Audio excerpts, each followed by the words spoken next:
tellement une joie pour moi d'être avec vous aujourd'hui et de pouvoir amener la parole de Dieu. Je vous invite de tourner dans l'Évangile selon Luc, s'il vous plaît, au chapitre 10.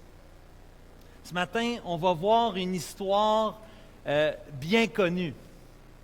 Tellement connue que même les païens, même les gens autour de nous, notre monde en 2019, vont même parler de ce que c'est d'avoir ou d'être un bon Samaritain. Vous allez entendre ça dans les nouvelles. Vous allez entendre ça peut-être à la télévision ou à la radio, ou quelqu'un même qui va faire référence à un bon Samaritain qui s'est arrêté pour aider quelqu'un qui était dans le besoin. Mon frère, l'autre jour, je ne dis pas lequel, vous verrez, il y en a un ici, peut-être que vous lui demanderez si c'est lui. Mon frère, l'autre jour, a aidé quelqu'un qui avait une crevaison. Il a arrêté sur le bord du chemin, il dit « Désolé, je suis en retard ». Il dit « Je devais aider quelqu'un qui était sur le bord du chemin. » Et mon frère, bien-aimé, celui qui est chauve comme moi, a dit, je donne un indice, mon frère, on aurait pu dire que ce fut un bon Samaritain, parce qu'il a pris le temps pour arrêter quelqu'un qui est dans le besoin. Mais un bon Samaritain, pour nous les croyants, pour nous les disciples de Jésus, ça a une autre signification, bien au-delà de ce qu'on peut voir, ce qu'on peut entendre dans les nouvelles. En fait, le bon Samaritain se trouve dans notre passage ce matin. Le bon Samaritain, oui, c'est dans la Bible. Plusieurs pensent connaître cette parabole. Je vous dis le bon Samaritain, puis déjà votre cerveau vous dit les quelques éléments que vous connaissez sans doute. Vous l'avez déjà entendu.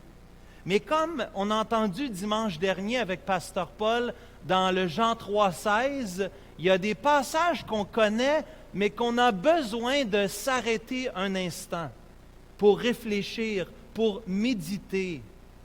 Parce qu'ici, dans Luc chapitre 10, l'histoire du bon Samaritain, c'est une parabole. Ça ne s'est jamais vraiment produit. Jésus raconte une histoire. Jésus est le meilleur raconteur d'histoire. Raconteur dans le sens de pouvoir faire sortir des vérités basées sur une histoire qu'il fait de lui-même. Le Samaritain, ici, dans Luc chapitre 10, n'existe pas en réalité. Et il se peut pour nous aujourd'hui que nous ayons manqué le point central de l'histoire.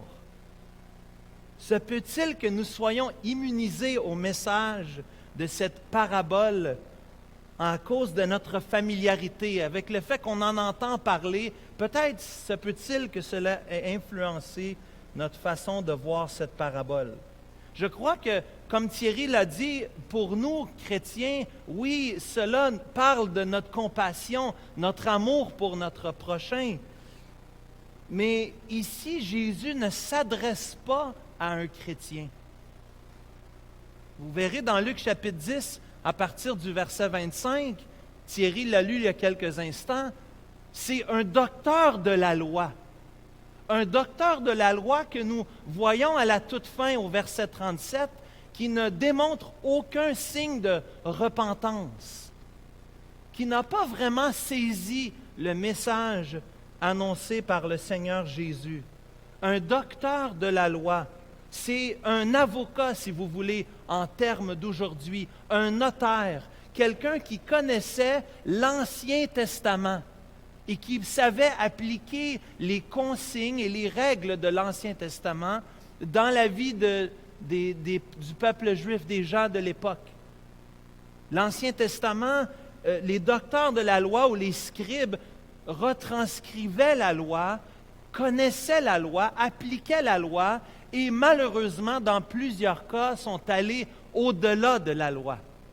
Les Juifs aimaient ajouter des règlements fastidieux pour compliquer la vie. Ils avaient toutes sortes de petites choses qui mettaient des fardeaux sur les gens. Ici, Jésus rencontre le docteur de la loi. le docteur de la loi qui pose deux questions. Tu vois dans ta Bible au verset 25, la première question qui est posée par le docteur de la loi, et au verset 29, la deuxième question posée par le docteur de la loi. Et ce que je veux que vous remarquiez, c'est les attitudes. Il y a des parents dans la pièce ici. Ce qu'on veut pour nos enfants, c'est plus que l'obéissance, n'est-ce pas? Je veux plus que tu suives les consignes. Je veux plus encore. Je veux que tu le fasses avec une bonne attitude. Pas en montant les marches pour aller nettoyer sa chambre, hein? Mais tu voudrais qu'ils disent, oui, maman, tu as raison, je dois aller faire ça, je vais aller le faire tout de suite. Avec un cœur joyeux, un cœur obéissant. Mon fils est ici. Mon fils est ici, je t'aime, Samuel. Hein, deux questions ici, et les attitudes sont révélées. Luc veut que tu vois les attitudes. Regarde au verset 25. Au verset 25, il pose la question, puis Luc il ajoute ce petit bout, hein, c'est pour l'éprouver. Tu peux souligner ça peut-être dans ta Bible. Pour l'éprouver. L'attitude, cette idée, ce concept dénote une attitude non réceptive. Le docteur de la loi avait une intention dans le but d'éprouver Jésus. Son but n'est pas de recevoir de Jésus, mais plutôt de l'éprouver, de le tester. Deuxièmement, au verset 29, nous voyons cette deuxième attitude. On va en reparler dans quelques instants. Mais cette deuxième attitude, peut-être tu veux souligner ça dans ta Bible, c'est qu'il voulait se justifier. Le docteur de la loi avait un cœur bien fermé à l'enseignement du Seigneur Jésus, à cette interaction. C'est le docteur de la loi qui initie et il veut éprouver Jésus. Luc veut que tu vois qu'il veut se justifier même devant le Seigneur Jésus.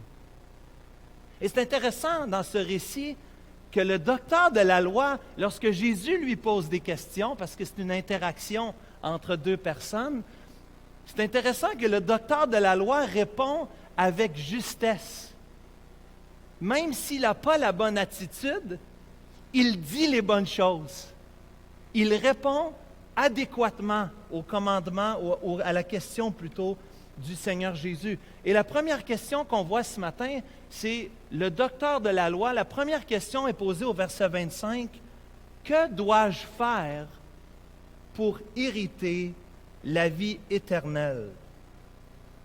Le Seigneur Jésus, souvent, lorsqu'on lui pose des questions et qu'il n'aime pas la question ou que la question ne va pas dans la direction où il veut, le Seigneur Jésus va souvent répondre par une question lui-même, voulant orienter la discussion. Le Maître, le Seigneur Jésus, celui qui connaît les cœurs. Mais ici, Jésus accepte cette question. Il prend cette question, c'est une bonne question, c'est une excellente question posée par le docteur de la loi. Jésus ne change pas la question, mais il reçoit en répondant par une question, mais pas pour réorienter, pour aller dans le sens de la question. Regardez au verset 26, Jésus répond, qu'est-il écrit dans la loi? Qui lis-tu? Qu'est-ce que tu y lis toi-même? Le Seigneur Jésus dit, va dans la parole de Dieu pour répondre à une question si importante. Va dans la parole de Dieu. Les questions les plus importantes, les réponses aux questions les plus importantes se trouvent dans la parole de Dieu. Et Dieu, le Saint-Esprit, savait ce matin, la première question que j'ai écrite sur ma feuille, sans consulter mon frère Daniel, c'est « Quel est le but de ma vie? » J'ai écrit ça ce matin dans mes notes, et quand j'étais de l'autre côté à l'école du dimanche, mon frère bien-aimé, pasteur missionnaire Daniel, a répondu à la question « Quel est le but de ma vie? » Mais je ne vous donne pas la réponse, il faut que vous allez écouter le clip audio cette semaine pour ça. Mais la Bible répond à toutes sortes de questions. Pourquoi j'existe? Pourquoi le mal? Ça, c'est une question qui revient souvent. Si ton Dieu existe, pourquoi le mal dans le monde? Pourquoi le péché dans le monde? Pourquoi l'injustice? Pourquoi la souffrance? Qu'est-ce qui arrive quand je meurs? Ça, c'est une question quand on est jeune. Papa, qu'est-ce qui arrive quand je meurs? Qu'est-ce qui arrive? Est-ce qu'il y a une vie après la mort? Est-ce que je vais aller au ciel ou est-ce que je vais aller en enfer? Et ici, le docteur de la loi pose une question que j'aimerais tellement que chacun d'entre nous, on puisse se poser cette même question aujourd'hui. Que dois-je faire pour hériter la vie éternelle? C'est une question tellement importante. Et vous avez remarqué, ce n'est pas que devons-nous faire pour hériter la vie éternelle, c'est que dois-je faire pour hériter la vie éternelle. C'est une question personnelle. Vous remarquez l'emploi du pronom personnel, le « je », première personne du singulier. Je, moi, toi ce matin. La question est pour toi. Que dois-tu faire pour hériter la vie éternelle?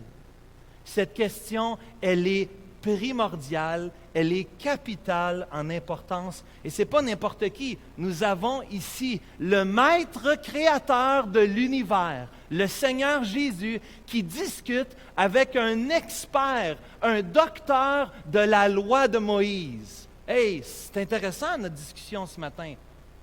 Un expert en la matière terrestre et le Dieu de l'univers qui discutent ensemble de la question, probablement, à mon opinion, la question la plus importante que tu pourrais te poser ici-bas sur terre. Que dois-je faire pour hériter la vie éternelle? La vie éternelle. Et c'est intéressant que cette question vient d'un Juif qui connaît la loi, qui veut éprouver Jésus. Mais les Juifs avaient-ils vraiment la paix avec toutes les lois puis les règlements fastidieux puis lourds qu'ils avaient mis? Ils avaient une religion extérieure, mais avaient-ils vraiment une paix intérieure? Plusieurs sont venus voir Jésus troublés de leur vie. Tournez quelques pages plus loin dans votre Bible, dans Luc, chapitre 18. Et j'espère que c'est moi qui va prêcher Luc 18. Je pense que je vais m'arranger pour prêcher Luc 18, versets 18 à 23. C'est moi qui s'occupe de l'horaire de prédication. Luc 18, au verset 18. Regardez ce qui est écrit. Luc 18, verset 18. Que dois-je faire pour hériter la vie éternelle? La même question posée par une personne complètement différente. Le docteur de la loi pose cette question. Ici, dans Luc chapitre 18, c'est le jeune homme riche. Le jeune homme riche pose cette question et c'est intéressant, Jésus ne donne pas la même réponse. Jésus ne donne pas la même réponse au jeune homme riche qu'il donne au docteur de la loi. Comment ça fonctionne, ça? Une question importante, il devrait donner la même réponse. Hein? Qu'est-ce que tu dirais, toi, si quelqu'un t'a posé la question, qu'est-ce que je dois faire pour hériter la vie éternelle? Mais moi, je ferais comme l'apôtre Paul. Crois au Seigneur Jésus, acte 16, et tu seras sauvé. Le salut, c'est par la grâce de Dieu, par le moyen de la foi. Cela ne vient pas de vous, c'est un don de Dieu. Ce n'est pas par les œuvres, afin que personne ne se glorifie. Nous, c'est ce qu'on ferait. Puis notre tendance dans Luc 10 puis dans Luc 18, c'est de dire, Jésus, pourquoi tu n'as pas dit ça? Mais Jésus, voyant et connaissant son cœur, Jésus voit et connaît ton cœur ce matin. Et peut-être, si tu posais la question, Jésus ne répondrait pas tout de suite. Éphésiens 2, 8 à 10. Peut-être que Jésus ne répondrait pas exactement de la même manière, parce que Jésus, ce qu'il veut faire, c'est révéler notre cœur. Ce que Jésus fait avec le jeune homme riche, ce qu'il fait avec le docteur de la loi, il le recule dans un coin. Avant de parler de la bonne nouvelle, il faut parler de la mauvaise nouvelle. Il faut révéler notre cœur, le cœur des autres. Quel était le problème? Vous êtes dans Luc 18. Quel était le problème du jeune homme riche? Quel était son problème? J'ai suivi toute la loi. Hein? Il commence à tout déferler les commandements. J'ai suivi ça, moi. J'ai obéi à tous les commandements. Qu'est-ce que Jésus lui dit? Il te manque une seule chose. Il y a une chose qui te manque. Il y a un problème. Et je vois ton cœur. Puis ton problème, c'est que tu es attaché à ton argent. Et Jésus lui dit, va, vends tout ce que tu as. Donne-le aux pauvres. Et ensuite, il dit, viens et suis-moi. Que nous dit Luc chapitre 18 au sujet du jeune homme riche? Il se repentit de ses péchés. Il se repentit sur le sac et le cendre. Il prit ses avoirs, il les donna aux pauvres. Il dit, mon épouse, ma bien-aimée, je dois suivre Jésus. Je dois renoncer à ma vie. Ça n'a pas de sens. Je dois suivre le Maître, le Créateur de l'univers, le Rabbi, le Messie. Est-ce que c'est ça qu'il a fait, le jeune homme riche? Il s'en alla tout triste, car il avait de grands biens. Jésus a mis le doigt sur le bobo. Il a mis le doigt sur la plaie. Il a montré l'idolâtrie du cœur du jeune homme riche. C'est un exemple, il y en a d'autres, mais un exemple où la question presque pareille, Nicodème, presque pareil la question, le geôlier dans Acte 16, presque pareil, ça ressemble à cette question, que dois-je faire pour hériter la vie éternelle? Et ici Jésus, retournons dans Luc chapitre 10, ici Jésus pose une autre question. Il parle au docteur de la loi, il veut révéler quelque chose. C'est très important le contexte ici pour bien comprendre la parabole du Samaritain. Que dois-je faire pour hériter la vie éternelle? Une question personnelle. Et le docteur de la loi répond une réponse absolument extraordinaire. C'est une réponse, il ne pouvait pas répondre mieux que ça. Tu ne peux pas répondre mieux que ça. Pourquoi je sais ça? Parce que tournez dans Matthieu chapitre 22, versets 37 à 39. Un autre tente de piéger Jésus. Les pharisiens veulent piéger Jésus et on pose la question à Jésus, quel est le plus grand commandement de la loi? Là, je laisse le verset sur l'écran. Vous avez dans votre Bible Matthieu 22, versets 37 à 39. Qu'est-ce que Jésus a répondu devant cette question? Quel est le plus grand commandement? Tu aimeras le Seigneur ton Dieu de tout ton cœur, de toute ton âme, de toute ta force, de toute ta pensée, et tu aimeras ton prochain comme toi-même. Bon, je pense que dans Matthieu 22, il n'y a pas force, ça se peut-tu? Mais c'est la même idée. C'est la même réponse. C'est pour ça qu'on peut dire qu'il a bien répondu. En plus, Jésus dit dans Luc chapitre 10, retournez dans Luc 10, en plus, Jésus dit qu'il a bien répondu. Jésus dit, tu as raison, tu as bien répondu à la question. Tu as bien répondu, pour hériter la vie éternelle, tu dois aimer Dieu parfaitement. Tu dois aimer ton prochain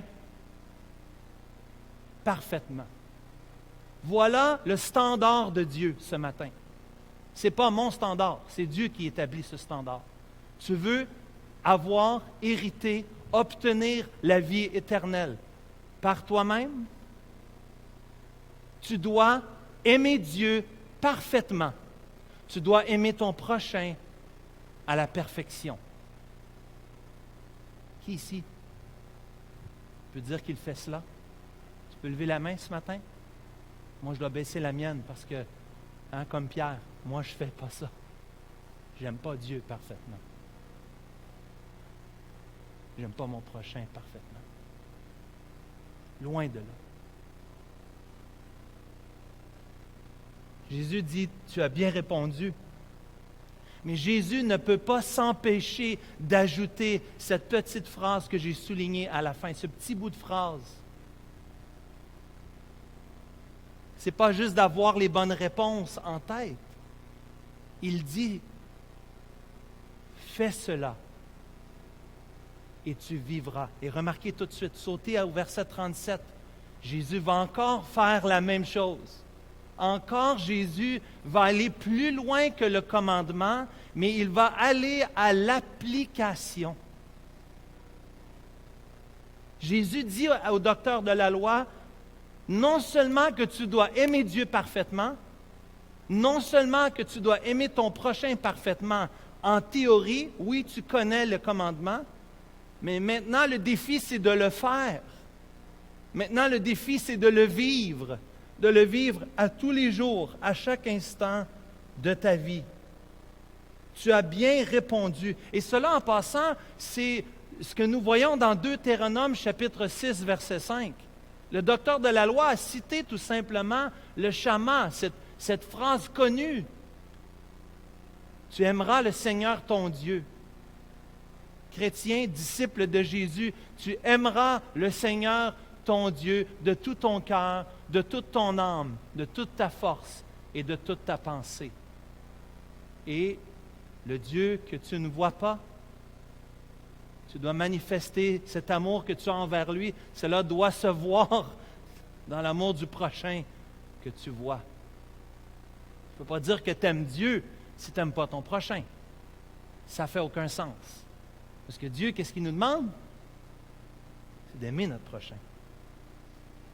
Aime Dieu parfaitement. Et le problème avec nous, c'est que lorsqu'on regarde à cet enseignement, on se dit, eh bien, je ne suis pas si pire au fond. Je suis dans un bâtiment d'église aujourd'hui, le dimanche le 10 mars. Si on me compare aux autres, je ne suis pas si pire.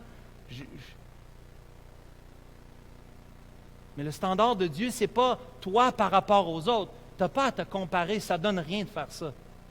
Jésus dit, toi, est-ce que tu aimes parfaitement? Est-ce que tu aimes les autres parfaitement? Est-ce que tu aimes Dieu parfaitement? Et ici, Jésus a reculé, il a reculé cet homme, ce docteur de la loi, il l'a mis dans un coin. Il dit, toi, tu connais la loi. Et qu'est-ce que cela devrait produire dans le cœur du docteur de la loi? Lorsqu'il voit cette confrontation, non seulement de connaître la réponse, mais de le vivre. Comme le jeune homme riche, il aurait dû peut-être dire, « Pardonne-moi, Seigneur. Non, je ne t'aime pas. Je ne te mets pas en premier dans ma vie. Non, je n'aime pas mon prochain. Je ne suis pas capable de le faire. Ça fait 30 ou 40 ans ou 50 ans ou 60 ans de ma vie et je ne vis pas. Je ne suis pas capable de garder ses commandements. »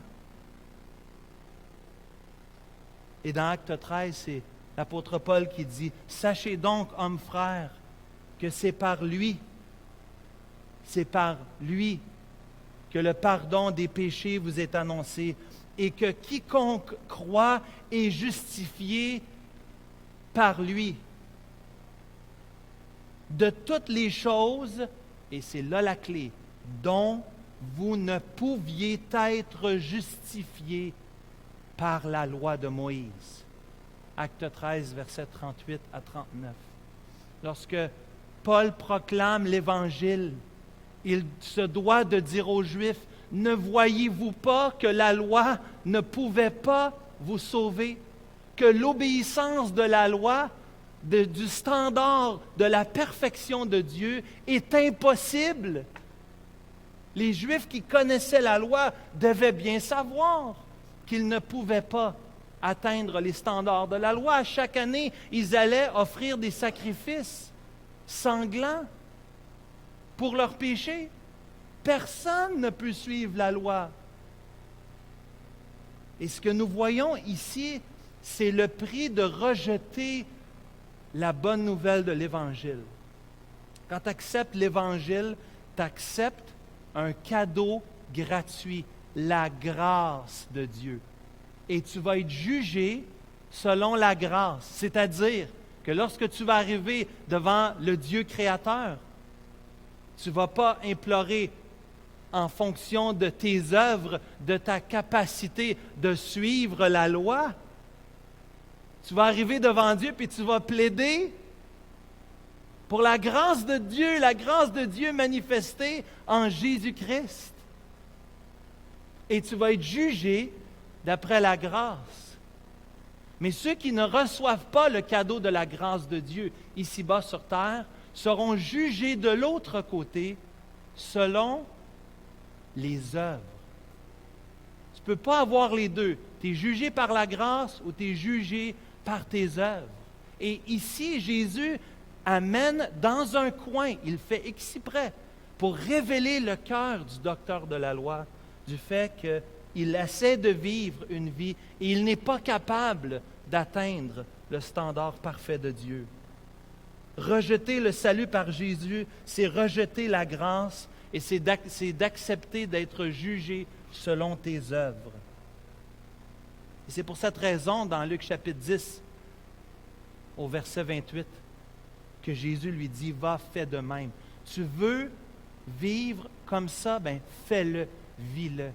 Et tu n'es pas capable. Personne ne sera capable. Aujourd'hui, il n'y a personne ici qui est capable. Galates chapitre 2, verset 16 nous dit, « Néanmoins, sachant que ce n'est pas par les œuvres de la loi que l'homme est justifié, mais par la foi en Jésus-Christ. Nous aussi, nous avons cru en Jésus-Christ, afin d'être justifiés par la foi en Christ et non par les œuvres de la loi. Parce que nulle chair ne sera justifiée par les œuvres de la loi de l'Ancien Testament. Personne ne peut être justifié comme ça. Personne ne peut suivre. Cela démontre notre besoin d'un sauveur. D'un sauveur, lui qui a gardé tous les commandements. Lui qui n'a jamais trahi aucun des commandements. Qui n'a jamais échoué. Et non seulement qui a gardé les commandements, mais qui les a gardés à ta place. Il a vécu la vie juste que tu devais vivre. Il n'est pas seulement mort pour tes péchés. Il a vécu la vie parfaite que tu devais vivre. Il l'a vécu à ta place. Il est mort à ta place, oui, il est ressuscité, mais il a vécu cette vie parfaite pour toi. Et le docteur de la loi, malgré les bonnes réponses qu'il donne, n'a pas la vie d'obéissance pour baquer, pour montrer, pour prouver qu'il a suivi la loi. Paul dit dans Romains 3, « Il n'y a point de juste, pas même un seul, on ne devrait pas être surpris. Tous ont péché et sont privés de la gloire de Dieu. » Ce n'est pas une surprise, c'est une évidence. Tandis qu'avec le jeune homme riche, Jésus avait parlé de son amour de l'argent. Il avait parlé des 4 premiers commandements dans les 10 commandements qui dit qu'on doit aimer Dieu. Ici, avec le docteur de la loi, il démontre le commandement du voisin, l'amour du prochain. Les 6 derniers commandements, les commandements 5 à 10 dans Exode chapitre 20. Et quelle est l'attitude du docteur de la loi? Est-ce qu'il se repent? Est-ce qu'il accepte ce que Jésus dit en se repentant, en confessant qu'il n'est pas capable d'aimer Dieu, d'aimer son prochain? On l'a déjà dit, bien sûr que non. Et voilà la deuxième question posée par le docteur de la loi, qui dénote à nouveau son attitude de cœur. C'est pas mais lui voulant confesser ses péchés, mais lui voulant se repentir de ses péchés. Non, mais lui voulant se justifier. Et cette semaine, je dois vous dire que je me suis senti extrêmement visé par le verset 29. J'ai donc tendance à vouloir me justifier. J'ai donc tendance, ce désir de vouloir excuser mes fautes, mes péchés, mes iniquités.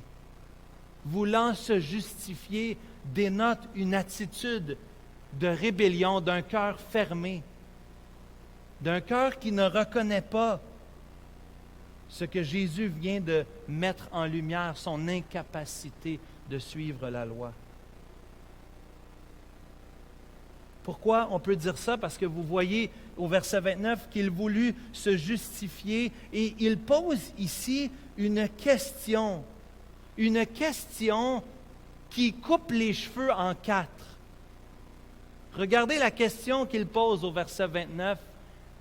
Qui est mon prochain? Quelle sorte de question que c'est ça? Qui est mon prochain? Qui est mon voisin? Et c'est là que Jésus va raconter cette histoire que vous connaissez déjà. Luc chapitre 10, versets 30 à 35. Qui est mon prochain?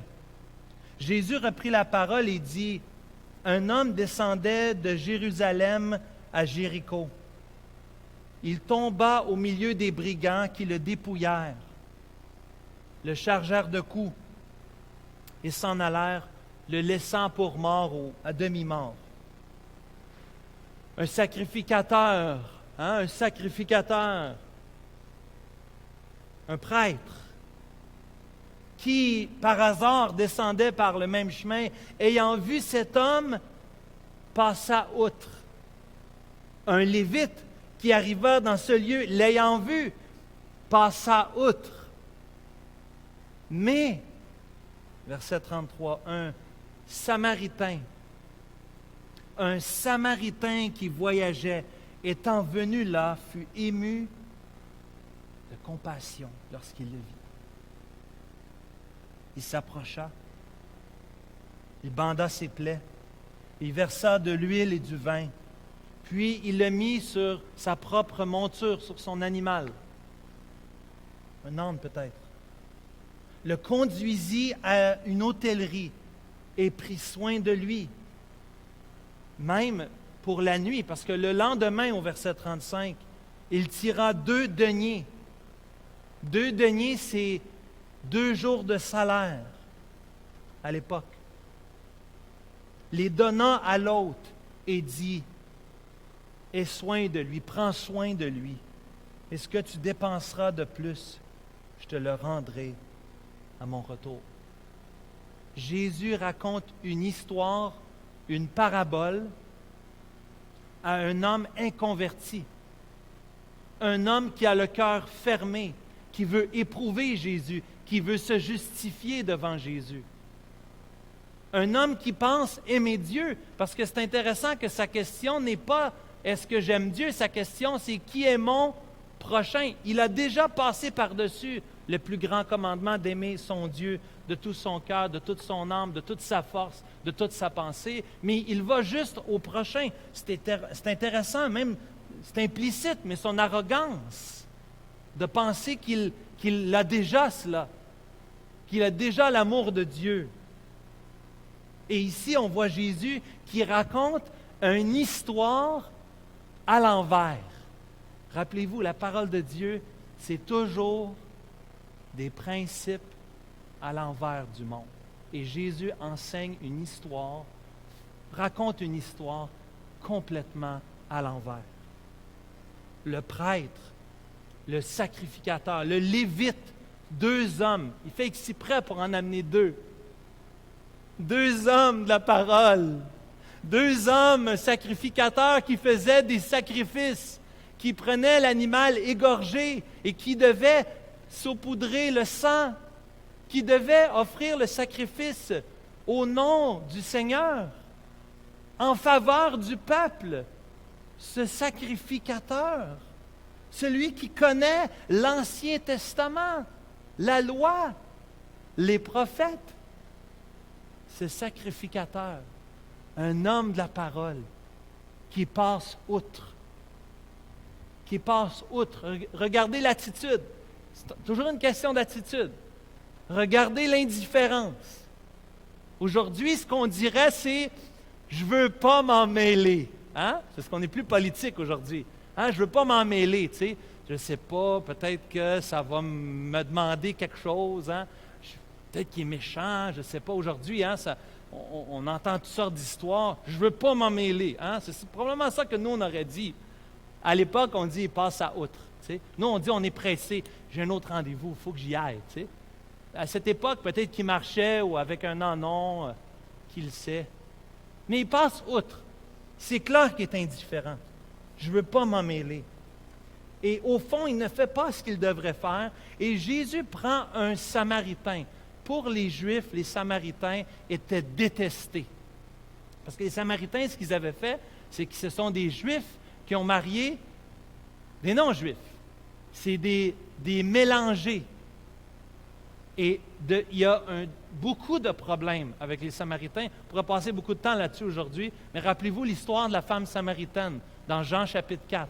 Rappelez-vous l'attitude. Hein? Elle vient le jour quand il n'y a personne et elle est étonnée que Jésus, un Juif, parle avec une Samaritaine. Ça ne se faisait pas. On ne passait même pas par la Samarie, on faisait le détour. C'était beaucoup plus long, on faisait exprès parce qu'on ne voulait rien savoir. On déteste les Samaritains. Et Jésus fait exprès aujourd'hui. Jésus fait exprès pour dire, tu sais, l'ennemi, là, le païen, là, mais c'est lui. C'est lui qui arrête au verset 33. C'est lui, dans son attitude, je l'ai souligné, quelle est son attitude? Ému de compassion. On ne peut pas être dur envers des gens qui sont dans la misère, que ce soit de leur faute ou non. Ce n'est pas important. Oui, mais c'est ses choix. Il n'aurait peut-être pas dû prendre ce chemin-là. Peu importe, c'est une histoire. Ce n'est pas le but. Il est dans le besoin. Il est au bout de lui-même. Et l'attitude, au verset 33, pousse le Samaritain vers l'action. Peut-être tu peux marquer dans la marge de ta Bible, action, versets 34 et 35. Ce n'est pas encore une connaissance. Je sais ce que je dois faire. Je vais dire les bonnes choses. L'Évangile, c'est plus que ça. L'Évangile, c'est une transformation du cœur qui produit une obéissance. Une transformation intérieure, une compassion, une action. Il s'approcha de lui. Il n'a pas de dédain pour ce Juif. Il s'approche de lui. Il bande ses plaies. Peut-être qu'il y avait des vêtements, peut-être qu'il a même déchiré une partie de ses vêtements pour bander ses plaies. Il prend de ses propres fournitures. Lorsqu'on voyage ici, il n'y a pas de Holiday Inn. Hein? Il n'y a pas de couche-tard. Ça ne fonctionne pas comme ça. Il amène sa propre huile. Il amène son propre vin pour boire. Et il prend du vin, un antiseptique pour enlever la douleur, pour essayer de nettoyer, de purifier cette plaie. Ensuite, il met de l'huile qui avait cet aspect pour guérir, une lotion, pour essayer d'enlever, d'atténuer la douleur. Mais il va bien plus que cela. Il prend de ses propres ressources et se rend inconfortable. Tiens, je vais te mettre sur mon ânon, sur mon cheval. Peu importe. Embarque dessus. C'est toi qui vas le prendre. Tu en as besoin. Tu ferais ça avec ta voiture?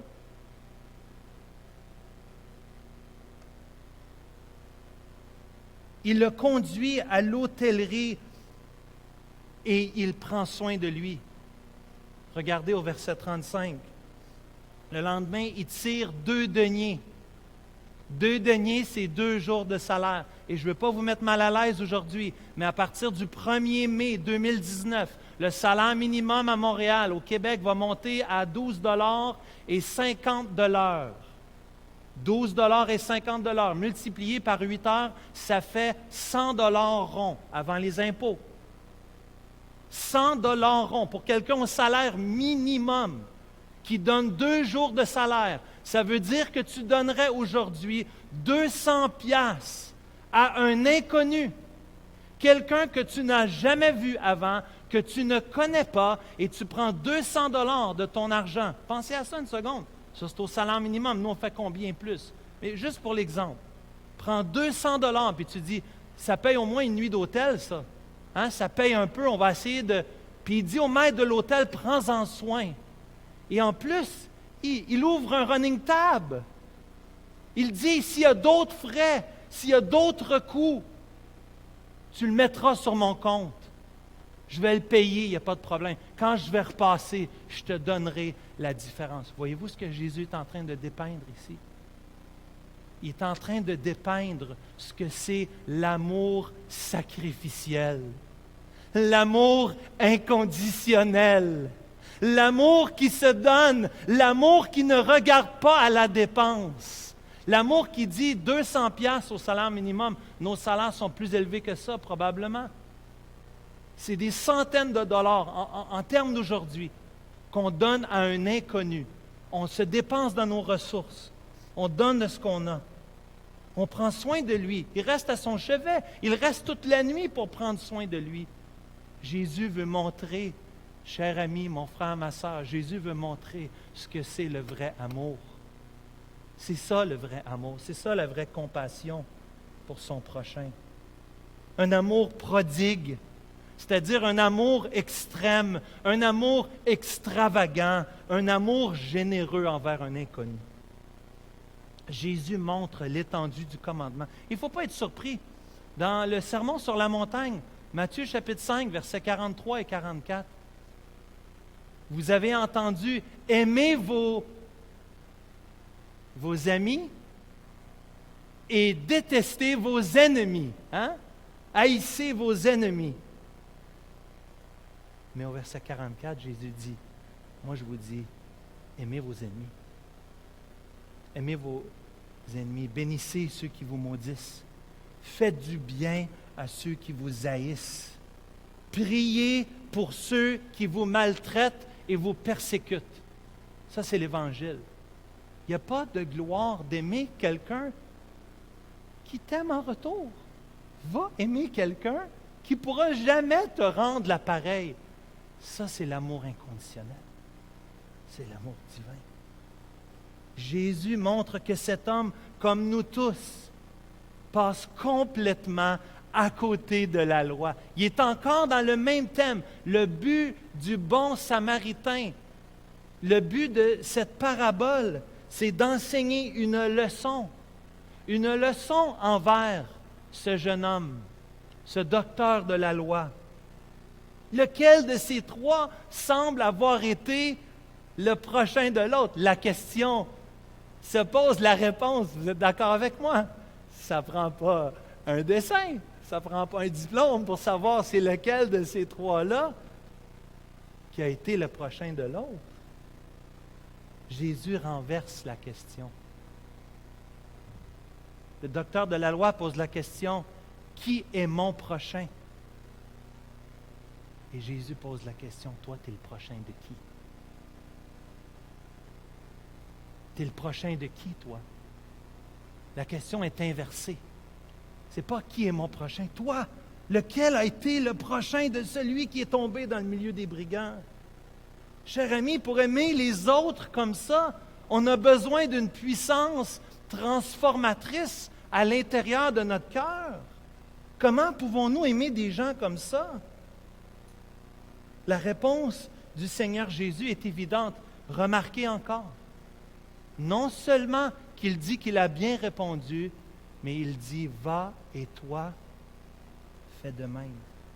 Jésus, au début, avant la parabole du Samaritain, après la parabole du Samaritain, veut montrer que la loi de Moïse, Si tu veux vivre selon la loi de Moïse, tu dois vivre et appliquer parfaitement l'amour de Dieu et l'amour de ton prochain. Qui est digne de ces choses aujourd'hui? Qui aime les autres de façon sacrificielle et avec compassion comme cela aujourd'hui?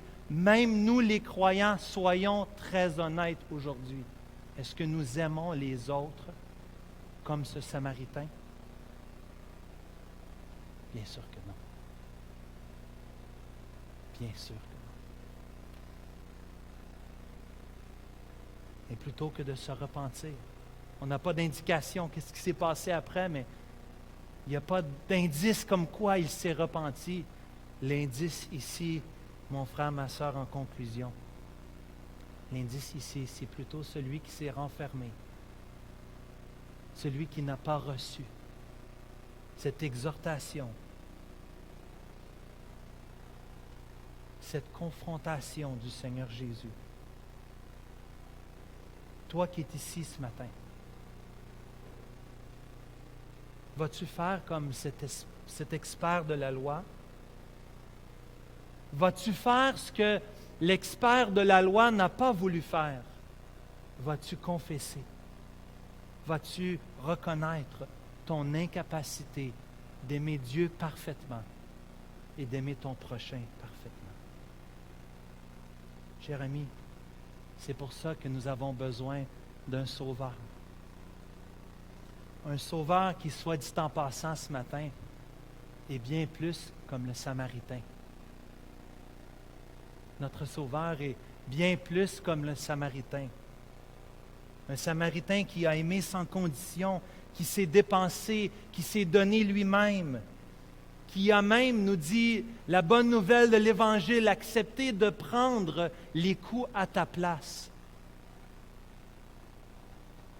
Le Seigneur Jésus, qui nous a tellement aimés. Romains 5 nous dit en terminant, lorsque nous étions sans force,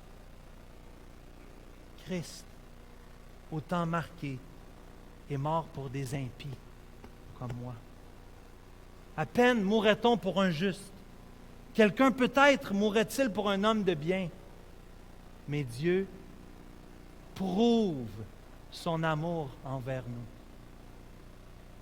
Parce que lorsque nous étions des pécheurs, sur le bord du chemin, brisés, ensanglantés, à demi-mort,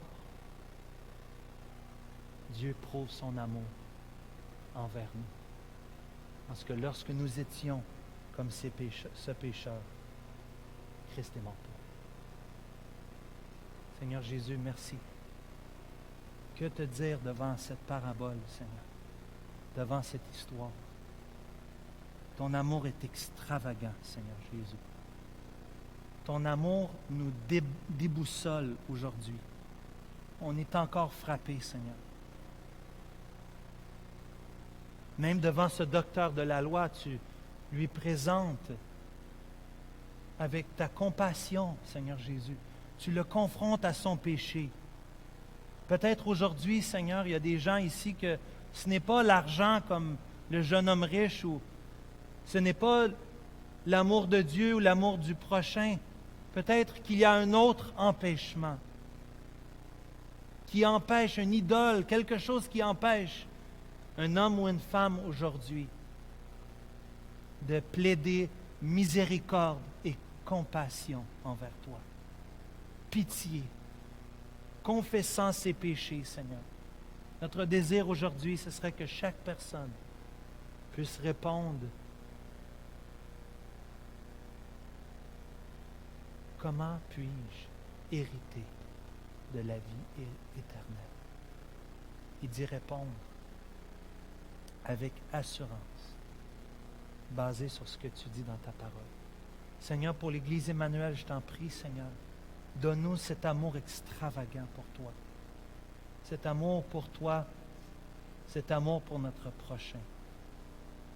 Aide-nous, Seigneur. Nous avons tellement besoin de toi.